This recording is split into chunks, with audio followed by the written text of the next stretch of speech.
انسان کی زندگی بہت طویل ہے، بہت طویل ہے، بہت طویل ہے۔ علامہ اقبال جو کہتے ہیں تو اسے پیمانہ امروز و فردا سے نہ ناپ، جاویداں پہم دماں ہر دم جمع ہے زندگی۔ کیا یہ ایسے ہی بڑھ ہانک دی ہے انہوں نے؟ نہیں، یہ قرآن کا مطالعہ ہے۔ 5 زندگیاں ہیں انسان کی، جن میں سے 2 ان میں سے ڈورمنٹ ہے، سوتے ہوئے گزری ہیں، اور 3 ایکٹیو ہیں۔ سب سے پہلے انسان کو عالم ارواح میں پیدا کیا گیا، صرف روحیں تھی، جسم نہیں تھا، اور یہی عالم امر ہے اصل میں۔ روح یسألونک عن الروح قل الروح من امر ربی، یہ آپ سے روح کے بارے میں پوچھتے ہیں، فرما دیجئے یہ روح میرے رب کا امر ہے، امر۔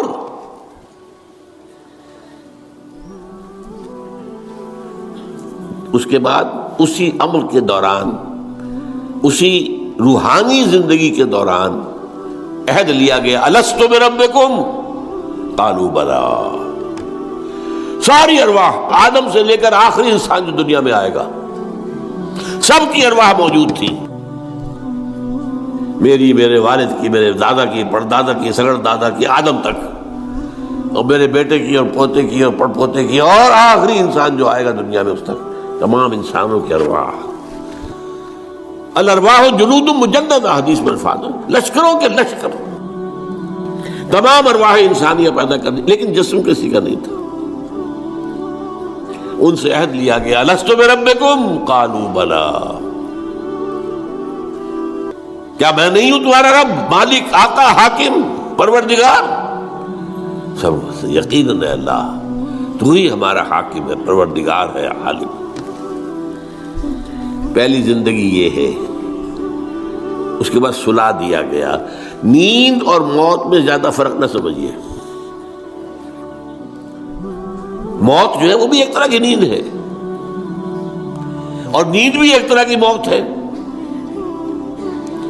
چنانچہ جو دعا مسنون ہے، جب صبح آپ اٹھیں تو آپ کی زبان پر جو دعا آنی چاہیے، اگر آپ کو یاد ہو حضور کی دعا، الحمدللہ الذی احیانی بعد ما اماتنی والیہ النشور، اس اللہ کا شکر ہے جس نے مجھے زندہ کیا اس کے بعد کہ مجھے مردہ کر دیا تھا۔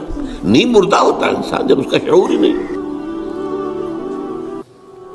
تو یہ در ہے، اور موت جو اب آنے والی ہے، موت معدوم ہونے کا نام تو نہیں ہے، مردہ پڑا ہے، زندگی تو نہیں ہے، لیکن یہ کیا معدوم ہو گیا؟ معدوم ہے، موجود ہے۔ اور دوسری بات یہ کہ ہمارے علم کے مطابق تو یہ ہے کہ ادھر سے ادھر منتقل ہونے کا نام ہے موت، ہم تو انتقال کہتے ہیں نا۔ بھائی آپ لاہور سے کراچی منتقل ہو گئے، اللہ خیر صلی اللہ، آپ ایک عالم سے دوسرے عالم کو منتقل ہو گئے، عالم دنیا سے عالم برزخ، عالم برزخ سے عالم آخرہ۔ تو پہلی زندگی عالم ارواح میں، جبکہ ہمارے پاس جسم نہیں تھے، پھر سلا دیا گیا، یہ دوسری زندگی ہے، لیکن یہ موت کی کیفیت یا نیند کی کیفیت ہے۔ پھر ہماری تیسری زندگی آئی ہے اس دنیا میں، رحم مادر میں، جب حیولہ بنا ہے اور 120 دن کا جنین ہو گیا، امبریو ہو گیا، پھر اللہ فرشتے کو بھیجتا ہے۔ یہ حدیث ہے حضور کی اور متفق علیہ روایت ہے۔ بدقسمتی سے جو چیزیں ہمارے مادی ذہن سے ٹکراتی ہیں، ہم انہیں قبول نہیں کرتے۔ مادیت کا اتنا غلبہ ہے کہ جو چیز بظاہر اس مادی کیفیات اور مادی قوانین اور ضوابط کے تحت نہیں آتی، ہم ان کو ریجیکٹ کر دیتے ہیں، حالانکہ وہ عالم ہی اور ہے، یہ عالم اور ہے۔ روح اس مادی عالم کی شے نہیں ہے۔ حدیث میں آتا ہے، حضرت عبداللہ ابن مسعود رضی اللہ تعالیٰ عنہ کی روایت ہے کہ رحم مادر میں 40 دن وہ جو امبریو ہوتا ہے وہ نطفے کی شکل میں ہوتا ہے، پھر 40 دن علقہ، پھر 40 دن مضغہ، ثم یرسل الملک فینفخ فیہ الروح، پھر فرشتے کو بھیجا جاتا ہے اور وہ فرشتہ اس میں روح پھونکتا ہے۔ یہ اس کی تیسری زندگی شروع ہو گئی ہے۔ یہ جس زندگی ہے، روح جمع جسم، یہ ہماری حیات دنیاوی ہے۔ روح جمع جسم. اور زندگی کون سی ہو گئی ہے؟ تیسری، عالم ارواح کی. پھر وہ کولڈ سٹوریج میں جہاں سلا دیے گئے، ڈمپ کر دیے گئے. پھر یہ دنیا کی زندگی 70-80 جو برس آنے. پھر موت آئی. چوتھی زندگی شروع ہو گئی، عالم برزخ. وہ زندگی ہے، موت نہیں ہے. اس کو تو سب مانتے ہیں. عذاب قبر ہم مانتے ہیں، قرآن سے ثابت ہے. بعض لوگ یہ سمجھتے ہیں کہ شاید قرآن میں ذکر نہیں ہے. غلط بات ہے، لیکن میرے پاس زیادہ وقت نہیں ہے. برزخ کے اندر زندگی کی ایک کیفیت ہے. اس کے اندر جیسے کہ ہمارے یہاں بڑی ویسے چھڑ گئی ہیں. حضور کی زندگی کیسی ہے؟ آیا ایسی ہے جیسے دنیا میں تھی یا اس سے کچھ مختلف ہے؟ تو میں کہا کرتا ہوں دنیا کی زندگی تو اتنی اچھی زندگی نہیں ہے. حضور کو جو زندگی ہے عالم برزخ میں، اس کا تو ہم تصور بھی نہیں کر سکتے. اس عالم برزخ میں کہا گیا شہداء کو وَلَا تَقُولُوا لِمَن يُقْتَلُ فِي سَبِيلِ اللَّهِ أَمْوَاتٌ بَلْ أَحْيَاءٌ وَلَٰكِن لَا تَشْعُرُونَ. اللہ کی راہ میں شہید ہو جانے والوں کو اموات مت کہو، مردہ مت کہو، زندہ ہے. تمہیں اس کا شعور نہیں. ہمیں شہداء کی زندگی کا شعور نہیں. پھر صدیقین اوپر ہے، پھر انبیاء ان کے اوپر ہے، پھر رسول ان کے اوپر ہے، سب سے اوپر سید المرسلین ہے. کیا زندگی ہوگی؟ ہم کیا تصور کر سکتے ہیں؟ ما لا عین رأت ولا اذن سمعت ما خطر على قلب بشر. بہرحال پھر یہ چوتھی زندگی آ گئی. پھر آئے گا، پھر سور پھونکا جائے گا، اور پھر فَإِذَا هُمْ قِيَامٌ يَنظُرُونَ. تو سب زندہ ہو کر دوبارہ کھڑے ہو جائیں گے. وہ یوم القیامہ ہوگا، کھڑے ہونے کا دن. اور اس سے ہمارا 5واں دور شروع ہو جائے گا، حیات اخروی. اچھا، حیات اخروی کے بارے میں ہمارا کیا ایمان ہے؟ کیا وہ کبھی ختم ہونے والی ہے؟ وہ تو ابدی ہے. فَإِنَّهَا لَجَنَّةٌ أَبَدًا أَوْ لَنَارٌ أَبَدًا. یہ پوری زندگی تو زندگی کتنی بڑی ہو گئی. تو اسے پیمانہ امروز و فردا سے نہ ناپ، جا بجا پہم دواں، ہر دم جواں ہے زندگی. البتہ ایک کام کیا کیا ہے اللہ نے؟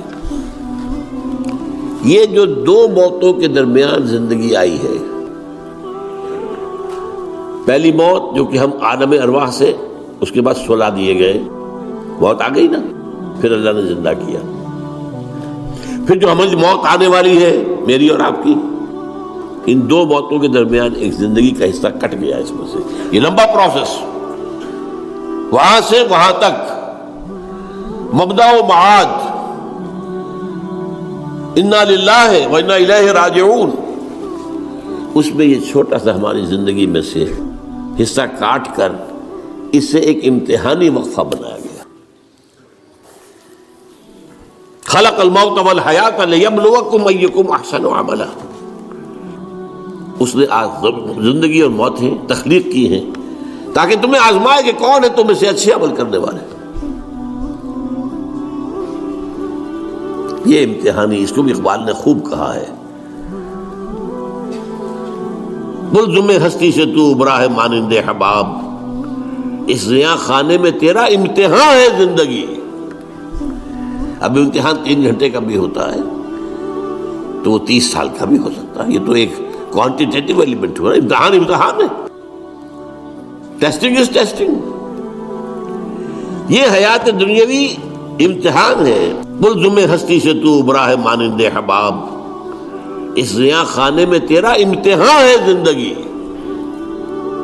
اس کے بعد جب ہمیں دوبارہ اٹھا دیا جائے گا، حساب کتاب ہوگا، اعمال کا جزا و سزا کے فیصلے ہوں گے، اور پھر یہ جنت اور یہ دوزخ. وَإِنَّهَا لَجَنَّةٌ أَبَدًا أَوْ لَنَارٌ أَبَدًا.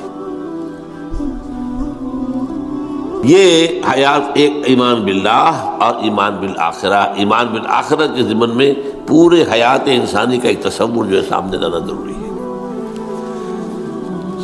اب آئیے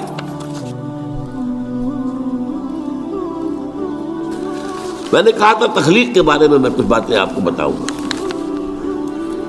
یہ جدید سائنس کے حوالے سے بھی بہت اہم چیزیں ہیں، اور یہ قرآن کی حکمت اور فلسفے کے لیے. بدقسمتی ہماری یہ ہے کہ ہمارے جو فلسفی مسلمان ہوئے ابن سینا ہو، فارابی ہو، کندی ہو،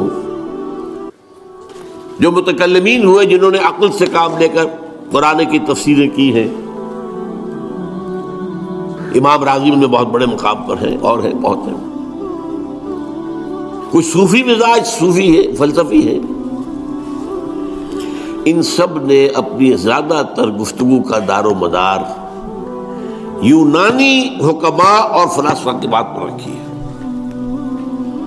سقراط اس کا شاگرد، افلاطون اس کا شاگرد، ارسطو. ہمارے متکلمین، ہمارے فلاسفہ سب ارسطو کے شاگرد. ہمارے صوفیہ اکثر و بیشتر افلاطون اور پروٹائنس، افلاطونوس ان کے شاگرد. لہذا مولانا روم نے بڑا شکوے کے انداز میں کہا تھا، چند خوانی حکمت یونانیہ. تم کب تک یونانیوں کی حکمت پڑھتے رہو گے؟ یونانیوں کا فلسفہ پڑھتے رہو گے؟ یونانیوں کی میٹا فزکس، یونانیوں کی منطق. چند خوانی حکمت یونانیہ، حکمت قرآنیہ راہم میں خاں. کبھی ذرا قرآن مجید میں جو حکمت دی گئی ہے، جو فلسفہ دیا گیا ہے، جو حقائق بیان کیے گئے، کبھی ان پر توجہ کرو. اللہ تعالیٰ توفیق دے. میری دلی آرزو ہوگی کہ آپ میں سے جو ذہین لوگ ہیں، ظاہر بات ہے کہ یہ میدان ہر شخص کا نہیں ہے،